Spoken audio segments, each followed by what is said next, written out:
अब क्या बताया है इस शब्द में, इस वाणी में? ये शब्द जो है वैसे कबीर परमेश्वर जी का है। इसमें लास्ट वाली जो लाइन है दो, इनमें परिवर्तन है और इसके स्थान पर परमेश्वर की एक वाणी और है, एज इट इज ज्यों की त्यों। वो कबीर शब्दावली के अंदर लिखी हुई है। उसमें एक और दोहा है, एक और कली है उसमें। भाई ऊठ सवेरे ओका भर लिया के जाग्या नर भाग रे।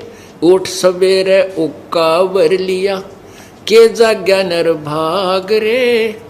राम भजा ना सुमरण की ना फूटे तेरे बाग रे, फूटे तेरे बाग रे।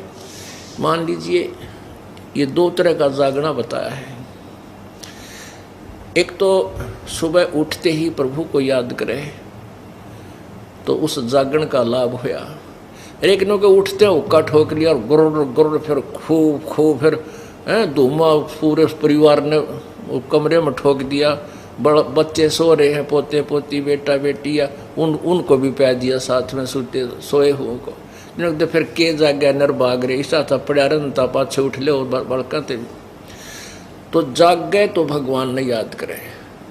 दूसरा जागना ये है कि हम इस काल की, इस माया का मोह ममता की नींद में हम सोए पड़े हैं और परमात्मा की ये प्रेरणा, ये आवाज़ प्रभु की जो ये दास लगा रहा है, एक परमात्मा का भेजा हुआ कुत्ता बनकर आप धनियों को जगा रहा है भौंक भौंक के। तो कहते हैं वो जाग गए वो, और जाग के फिर भक्ति पर लग जावें। तो जगना ये है कि तू जिस व्यवस्था को, इस संसार को, संपत्ति को, परिवार को अपना मान रहा है, ये तेरा को नहीं, ये तेरा नहीं है, ये जागना है। ये भगवान के बच्चे हैं, वो तेरे संयोग संस्कारवश तेरे पास आए हुए हैं। अपना अपना संस्कार पूरा होते हुए वो चले जाएंगे, तेरे डांटे नहीं डटेंगे। जिसका भी जब संयोग पूरा हो जाएगा वो वहीं शरीर छोड़ जाएगा, किसी के रोक के नहीं रख सकते। मेरी शरण में आ जाओगे, प्रभु की शरण, कबीर परमेश्वर कहते हैं मेरी शरण में आ जाओगे तो मैं फिर तुम्हारे ये जो संस्कार है इनको भी ठीक ढंग से पूरे करवा दूंगा। और मान लीजिए किसी बालक की मृत्यु होनी है और उसने नाम ले लिया और वो सही नियम पर रुक रहा है तो उस बच्चे को भी जीवन दे दूंगा। मेरी तो सारियत आत्मा मेरी है, तो उसका भी कल्याण करूंगा और तुम्हारे चोट भी ना लगेगी, बेटा मर गया, उनका तुम्हारा लेन देन भी ठीक करवा दूंगा। पर तुम गफलत कर जाते हो परमात्मा के चरणों में। मान लीजिए आपका ऐसा शुभ संस्कार है कि अभी कोई चोट लागनी नहीं और आप इस शरण में आ गए, आपको और लाभ गणा मिलेगा, क्योंकि पहला संस्कार तो अच्छा है यार, साथ में ये मालिक का और एक्स्ट्रा ऐड मिल गई तो और गणे सुखी हो जाओगे। फिर क्या होगा, फिर आप गफलत अवश्य करोगे। ये नियम है इस काल का, इस लोक का। और गफलत करोगे तो कितना लोक लाज में आकर कोई नियम भंग कर दोगे।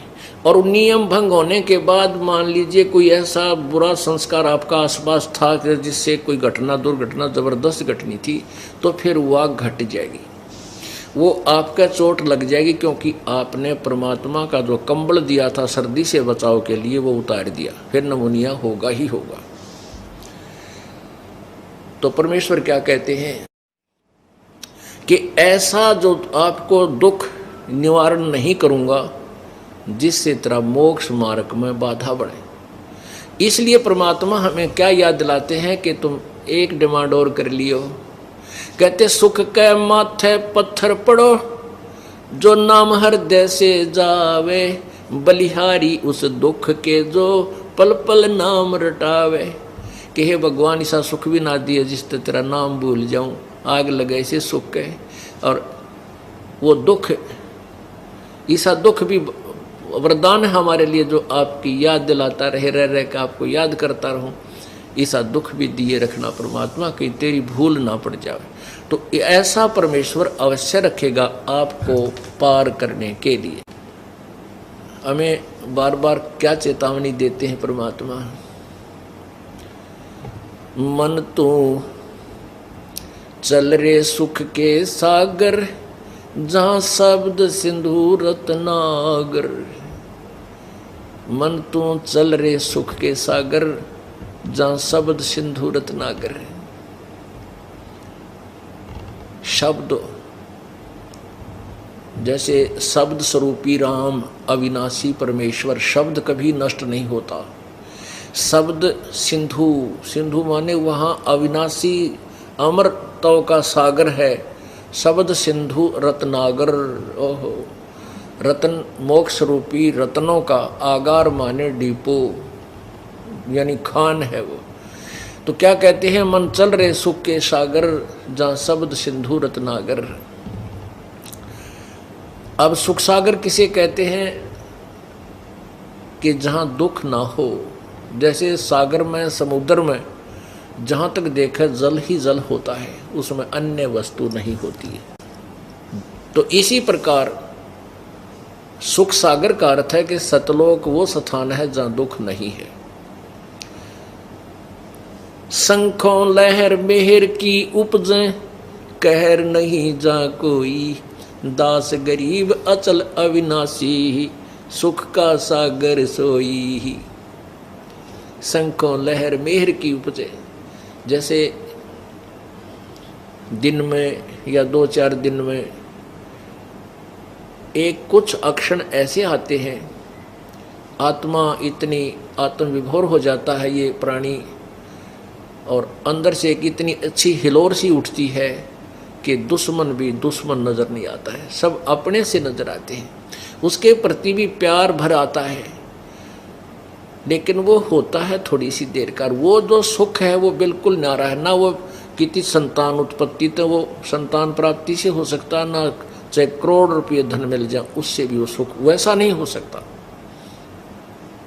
वो शंखों लहर मेहर की उपजे, उस सतलोक के अंदर ऐसी ऐसी सुख, ऐसा ऐसा जो प्रेरणाएं हैं, हिलोर शंखों लहर मेहर की उपजे, और कहर नहीं जा कोई।